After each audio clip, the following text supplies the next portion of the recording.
So with JJK Season 2 finishing a few weeks ago, I wanted to take a moment to focus on a certain group that kinda took the world by storm a while back. The Jujutsu Kaisen and Disney crossovers. Now, a lot of people might find stuff like this cringe, and understandably so, but here's the thing.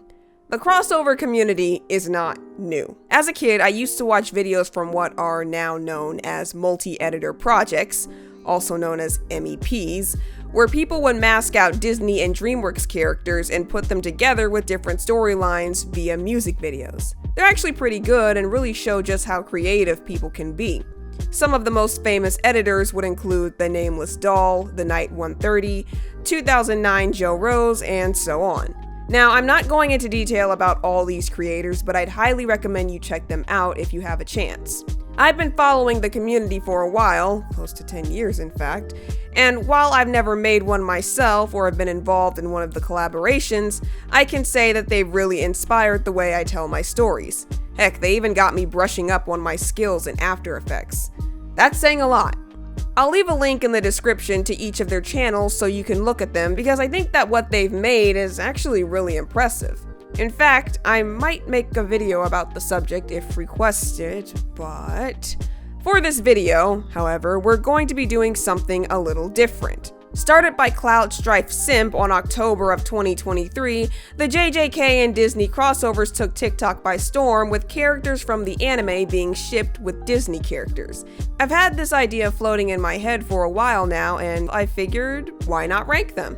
In this video, we will be focusing on each Jujutsu Kaisen and Disney pairing, breaking down both the characters and whether their relationship could, or couldn't, work, ranking each one from the best to the absolute worst. By the way, I should let you know that this tier list is completely opinion-based, and most importantly, just for fun. I'm not saying my word is law here, and I just wanted to go through these and have a brief laugh, so I think you should take all that I say here with a grain of salt. If you have an opposing opinion on where I ranked a couple or whatever, you're welcome to make your own video or leave a comment. So, with that out of the way, let's get to it. I don't know why, but I can see this one possibly working. If Sukuna ever gains an ounce of sympathy. Yeah, I'm kidding, I don't really get this one to be honest. I really want to know what the thought process was behind this pairing. Like, why? Let's look at their personalities individually. Cinderella is one of the few Disney princesses I'm not all that crazy about, and she's never really been my favorite in terms of the Disney princess lineup. Fortunately, after rewatching the original 1950 film, I found myself admiring her patience with her stepfamily. For the sake of this video, I'm mainly basing her personality on Cinderella 3, since I feel that's the best written version of her character, and is a more modern take of the film. She's smart, cunning, and is super compassionate to those around her. Plus, Jennifer Hale is awesome. Do I have to say more? As for the love interests, what's there to say about Sukuna that hasn't been said before? The guy's evil incarnate.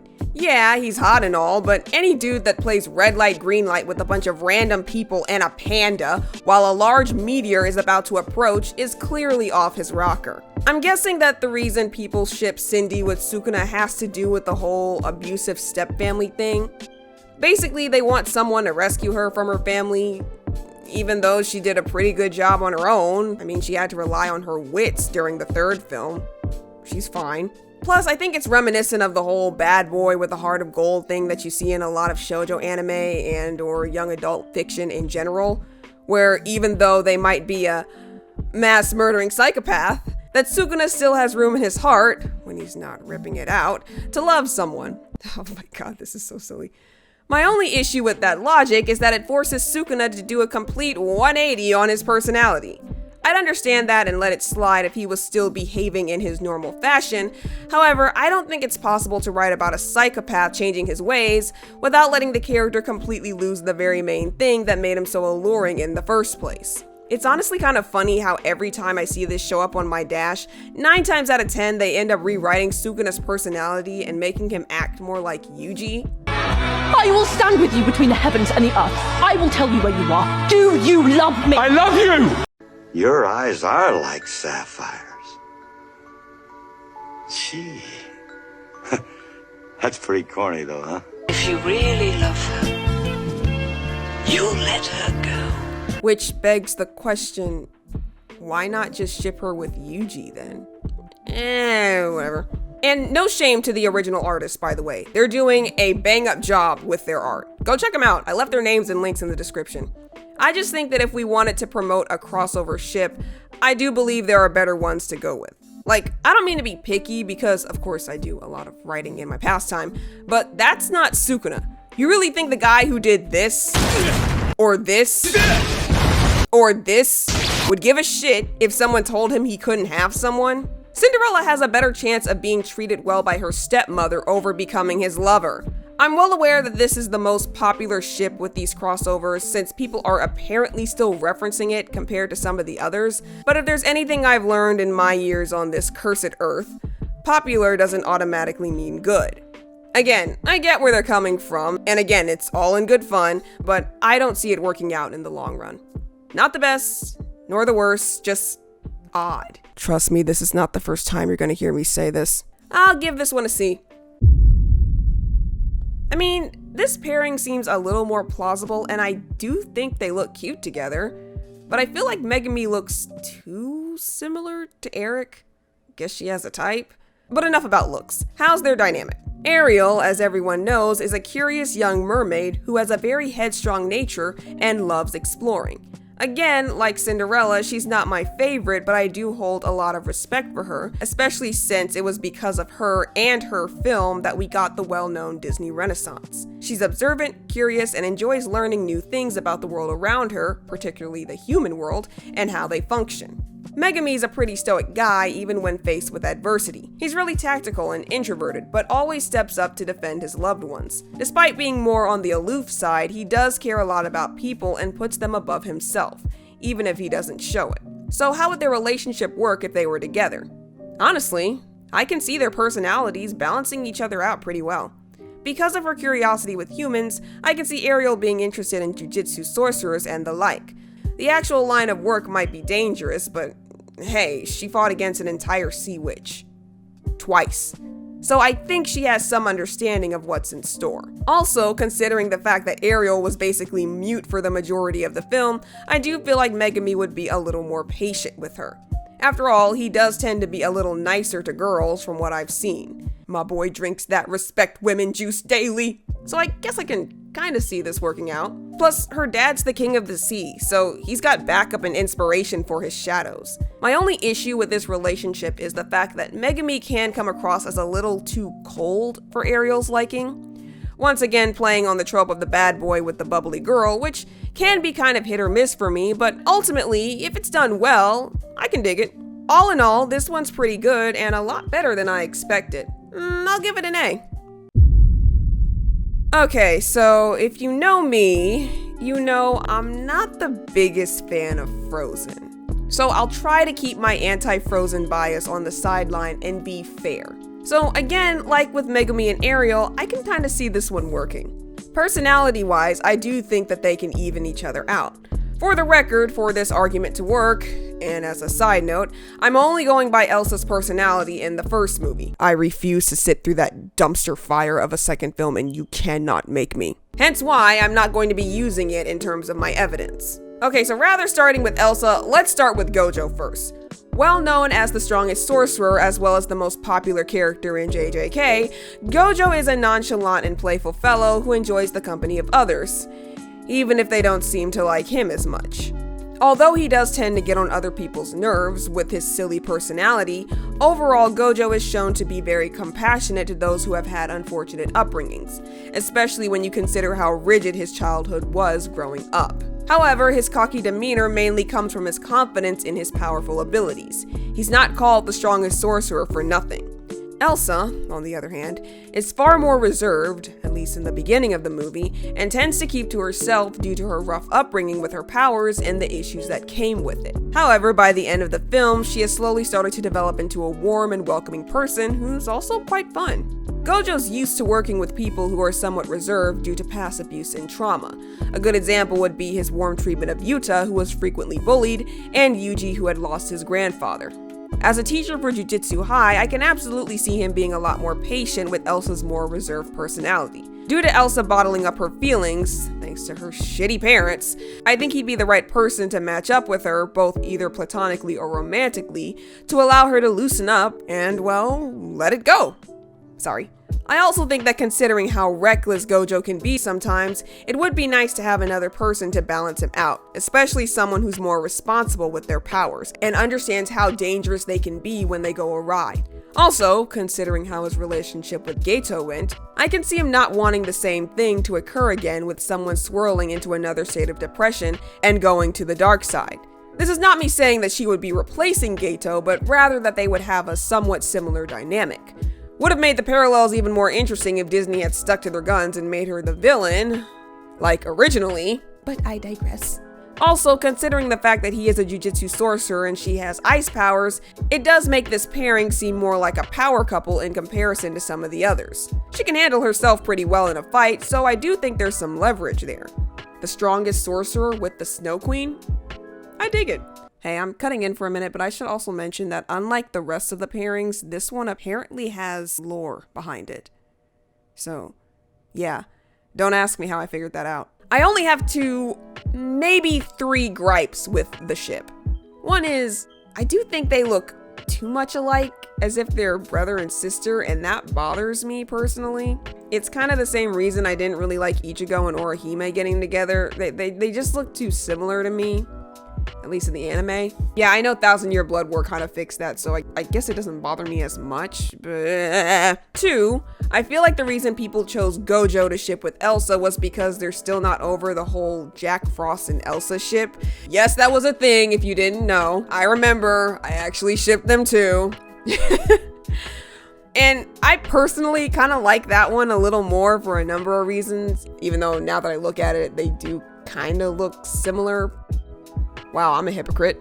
I should also mention that they were a part of the whole Rise of the Brave Tangled Dragons crossover, and I am not getting into that right now, but last, the fact that she's in 3D and he's in 2D is kinda odd. I know that's a nitpick, but still. So all in all, on paper, you would think this one doesn't make sense, but I think it could work. If anything, I actually had a lot more to say about the pairing than I thought I would.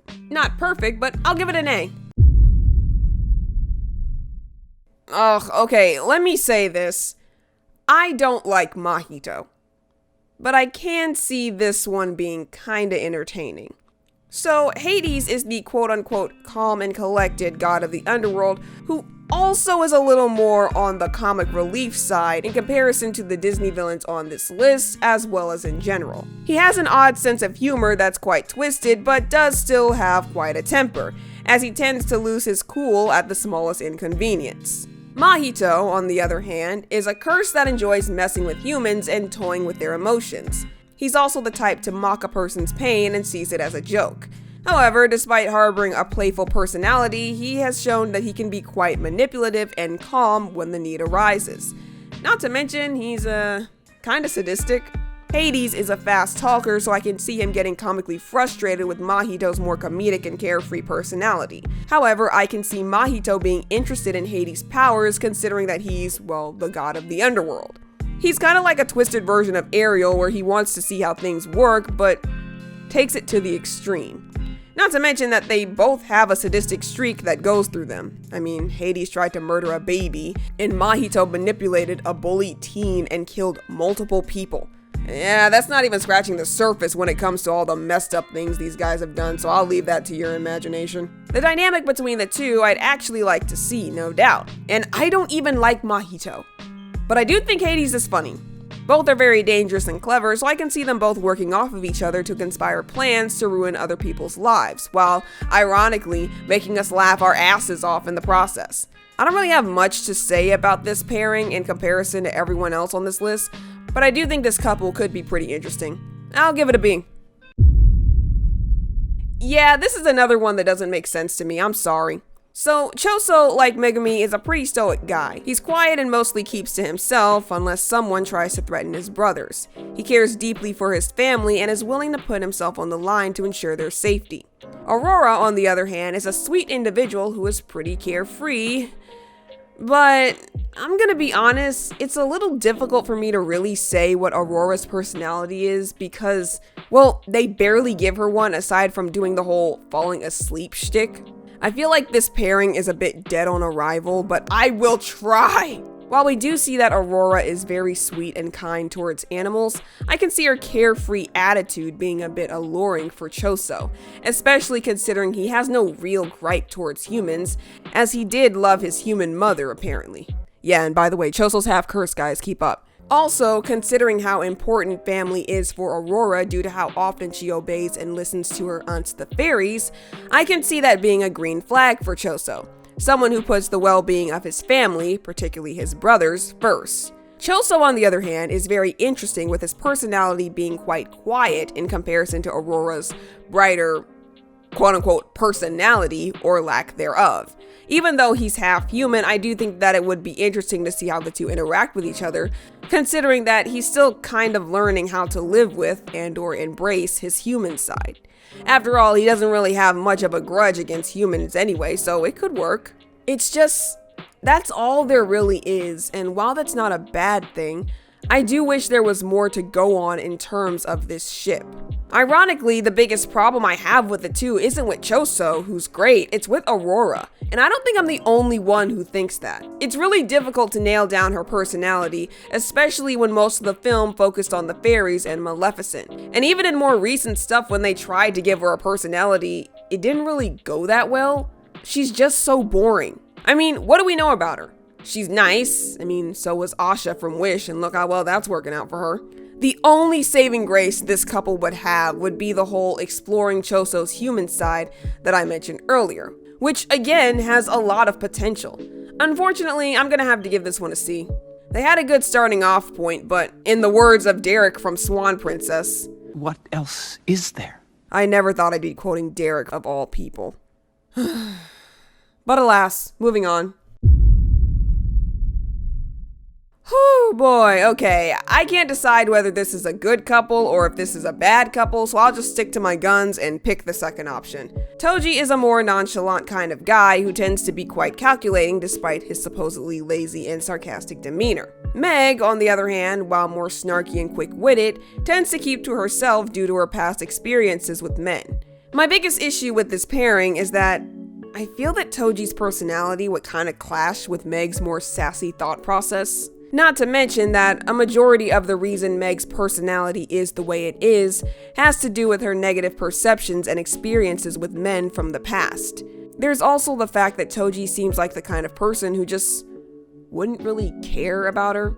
Ultimately, I don't think it would be that healthy in the long run. Plus, when you compare him to the guy she was with before and the one she wound up with, yeah, it still doesn't look that good. Plus, it's also apparent that, like Ariel, she clearly has a type. I mean, can you frickin' blame her? For all we know, he could have been the guy who ran off with some babe that they mentioned in the film. I mean, he's run out on people before with his kids. What's stopping him from doing it to some random woman? I know I'm probably going a little too far, but TLDR, I just don't see this couple really working out in the long run. It seems more like a one and done kind of thing, if you ask me. I give it a D. No exceptions. Stick with Hercules, Meg. Of all the couples on this list, this pairing is probably the only one that I can absolutely see working off the bat. Let's start with Tiana. She's a woman who's very ambitious and is a major go-getter who tends to put her work before everything else. Some might call her a workaholic and a bit rigid, but over time, she slowly starts to open up and shows that she does have a fun side to her. Despite coming from a lower-class family, Tiana is quite intelligent and resourceful, and isn't afraid to knock someone down a peg if she feels that she's being belittled. There's also the fact that she can cook too, which is a major plus in my opinion. On the other hand, we have Nanami, who is far more reserved, stoic, and blunt. On the surface, he might seem like a tough nut to crack, but when you really get to know him, you'll find that he's actually quite sociable and compassionate. It's only masked by his stoicism and serious outlook on life. There's a lot of ways that the couple could work, specifically when it comes to their craft, especially when you consider that Nanami never felt appreciated as a salaryman, and Tiana always felt she wasn't working hard enough to fulfill her father's dream. It doesn't help too that Tiana is my favorite Disney princess, so I am a little bit biased, but with good reason. Considering Tiana's hardworking nature, I think someone like Nanami would really appreciate her passion and drive to open up her restaurant. Also, the fact that Nanami is a hard worker himself, both on and off the field of jujutsu sorcery, I do think Tiana would be happy to have someone who can understand what it means to be driven by something, especially considering how Nanami always felt empty. This is not me saying she's going to be responsible for his drive, but rather that she would inspire him to come out of his shell. Hell, apparently he likes baking bread, so that's a start. I could see them doing that together as a sort of bonding activity. Also, regarding his job as a jujutsu sorcerer, I could see Tiana helping out since she's kinda used to it, particularly with her dealings with the Shadow Man and Mama Odie. Plus, she knows an alligator, and when will that not be useful? Not to mention she won't have to worry about him being lazy or working overtime. Plus, and this is the last thing, considering how much he values going home and never staying late at work, I can see the two of them balancing each other out, with Tiana actually showing him the brighter sides of life and Kento giving her a chance to relax and know when to take a break. It works. We respect a man that helps his lady rest. Not to mention the fact that Tiana is quite optimistic and, like Gojo's relationship with Elsa, I can see him being somewhat reminiscent of Haibara and finally having something, or someone, worth protecting and coming home to. It's honestly very sweet, and I wish I had more words to describe how much this relationship works. Plus, the fashion. I know they'd have a great time. Easily the most well-balanced of these ships, and I don't think anyone would argue otherwise. I know the other couples are pretty controversial or borderline silly, but I think we can all agree that the creator really cooked on this one. Intentionally or not. No joke, S tier. What the hell am I looking at? Who decided to ship Gaston with anyone? Okay. I think I speak for everyone when I say this is easily one of the worst ships on this list. First, there's Nobara. She's confident and outspoken and doesn't take shit from anyone. Even though she might appear to be arrogant, deep down, she's actually very caring and level-headed in the heat of battle, ready to take charge of a situation whether her peers like it or not. Gaston, on the surface, might seem like your average run-of-the-mill conceited jock, but later on he reveals himself to be a cunning, manipulative, narcissistic asshat. He's got a massive ego on his shoulders and believes himself to be the best thing on earth since sliced bread. He's arrogant, rude, and not to mention sexist. It's not right for a woman to read. Soon she starts getting ideas and thinking. Walking red flag right here. I know that the creator might have put these two together because of Nobara's no-nonsense, tough-as-nails attitude, who wouldn't take any of Gaston's shit, but I see her being more disgusted with him rather than attracted. I can see this being one-sided, with Gaston possibly being attracted to her, but then that brings up the issue of how old he is. I mean, a few sources imply that he's around 25. Ew. But again, even though that's one of the many red flags with this couple, the story of Beauty and the Beast takes place in a time when that was relatively commonplace, especially when you consider that Belle was 17 and the Beast was 21 at the end. But regardless, these two, it ain't working. Gaston's an asshole, and I can see him trying to pull some dirty BS to fuel his narcissistic tendencies, which not only would Nobara see through, but would rightfully put this man in his place and hopefully out of our misery. Easily the worst, D tier. Oh, Jesus. Okay, I'm gonna try to make sense of this one. Alright, we already talked about Toji, so let's move on to Buzz. Buzz is a very by-the-book character who possesses the quality of a good leader. He's kind, compassionate, and always knows the right thing to say to encourage others. Even though he tends to keep his emotions in check, there are times when he can be rather cold and stern. However, to balance that out, he can be quite charming, with his bravery being a major green flag. Again, like with Meg, I just don't see Toji's more lenient personality really meshing well with Buzz's more stoic, no-nonsense outlook. Like, don't get me wrong, Buzz can be fun, but he always knows when to focus on the mission at hand. Also, while Toji is smart and very calculating, I could see his more laid-back way of dealing with things to be a bit off-putting for Buzz. There's also the fact that Toji's main goal in Season 2 was to murder a child, and yeah, that wouldn't fly with Buzz, who's pretty protective over Andy. Oh God, I can't believe I'm trying to make sense of this. Also, I do feel that because of Toji's relationship with his son, or lack thereof, I can already see that souring the relationship. Again, he's real protective over Andy, like, that wouldn't fly. In fact, it's kind of my personal headcanon that since Buzz and Woody were gifts to Andy by his mother, naturally he would have a bit of a protective streak over him. Basically like a guardian angel, a bit. I don't think I'm making sense. Now, while Meg's relationship with Toji was kind of iffy to me, I do see a way that this one could possibly be beneficial. I can see this working platonically. Like, I can't see them together in a romantic sense, but as friends, yeah, that works. I kind of think their dynamic would be similar to Toji and Shu Kong's, or to an even greater extent, Captain Kirk and Spock's from Star Trek. They both get on each other's nerves, with one being more lenient and willing to bend the rules, while the other one is more stoic and business-oriented. And considering how Buzz is literally a space soldier, I think it checks out.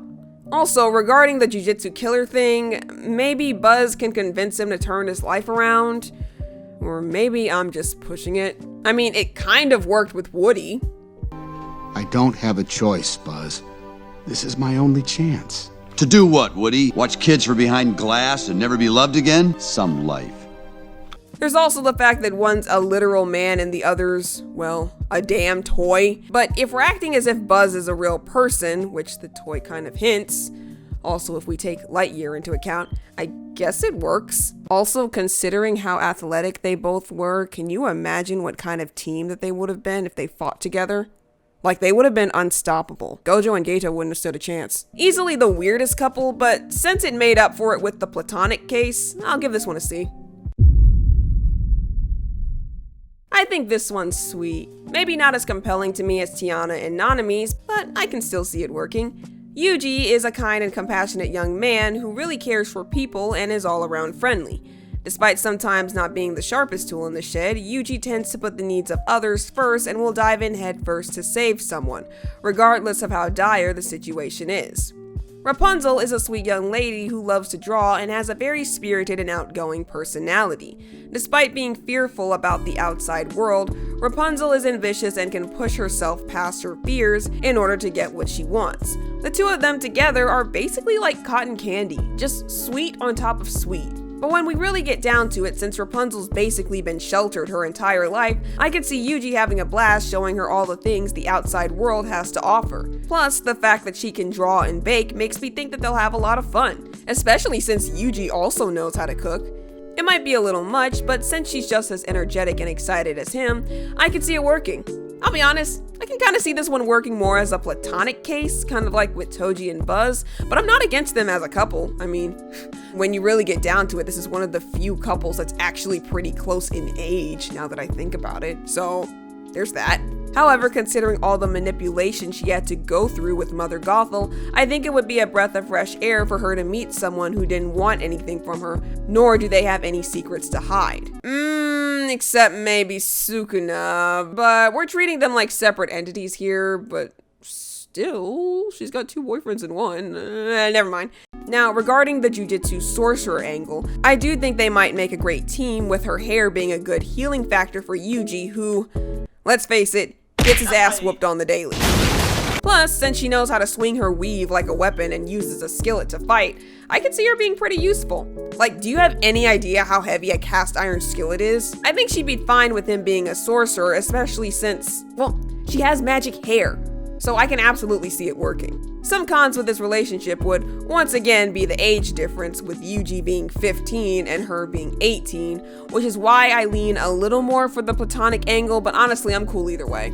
Also, when you have two energetic people in a relationship, there might be a bit of an issue with communication as they're always on the go, but I can see them working that out. Also, the 3D on the 2D, I'm not too crazy about that. Overall, a solid relationship. I give this one an A. So this is another one that I feel really works, but again on a platonic scale rather than a romantic one. Now, like Cinderella, I don't really know much about Tinkerbell, so my knowledge of her is rather limited to Peter Pan 1 and 2, and I never saw the Tinkerbell movies, so I had to do some research on this one. However, this is where things got a bit divisive. So for the sake of this video, I'm only going to be focusing on her personality in the first 2 Peter Pan films, rather than the Tinkerbell one, since I'm a little more well versed with the first option. So Tinkerbell is quite a sassy individual who can tend to be a little on the jealous side. Tink's not a bad person, but she can let her envy and selfish ways get the best of her at times. However, despite her rough outlook, she is quite loyal and is willing to lend a helping hand to anyone who proves themselves to be kind. Same goes with Geto. For him, like Tinkerbell, I'm only going to be focusing on his personality in the hidden inventory arc since, let's be honest, I feel the relationship would not work afterwards. Filthy monkey who can't even use jujutsu. Geto is, or was, a kind person who cared a lot for humans and always believed in defending those weaker or less fortunate. However, after the death of Rico, he became noticeably colder and vengeful towards humanity, particularly to non-sorcerers. Don't get me wrong, Tinkerbell can have her moments, but I don't think she's a bad person entirely. I do think that Geto having a guardian angel, or fairy, on his shoulder to help steer him towards the good side would have really helped after the death of Rico. Now, I know some of you are going to make the argument that the same could apply to some of the other couples that I mentioned before, like Tiana and Nanami, but here's where the difference is. Tinkerbell, by all accounts, is supposed to be a guardian angel, a source of compromise and/or understanding for Geto. That's literally her job. I know that they said that she's more of a groupie when it comes to being around Peter Pan, but I do think in the movies she kind of follows the same fashion. I can see this couple being kind of cute, albeit comedic, with some of Tinkerbell's more drastic measures of fixing things, as opposed to Geto's more subtle way of dealing with things. So I feel it balances out.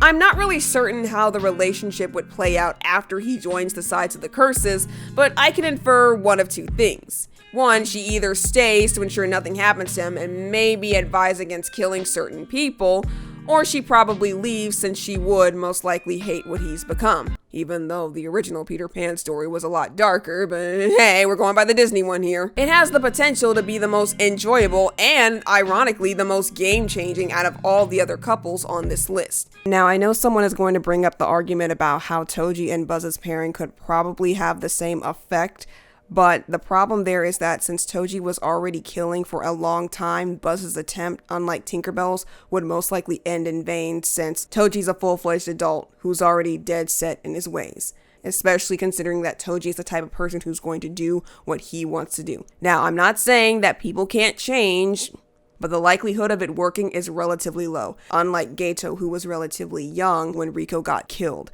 Therefore, there is more room for him to readjust and be put back on the right track with Tinkerbell's help.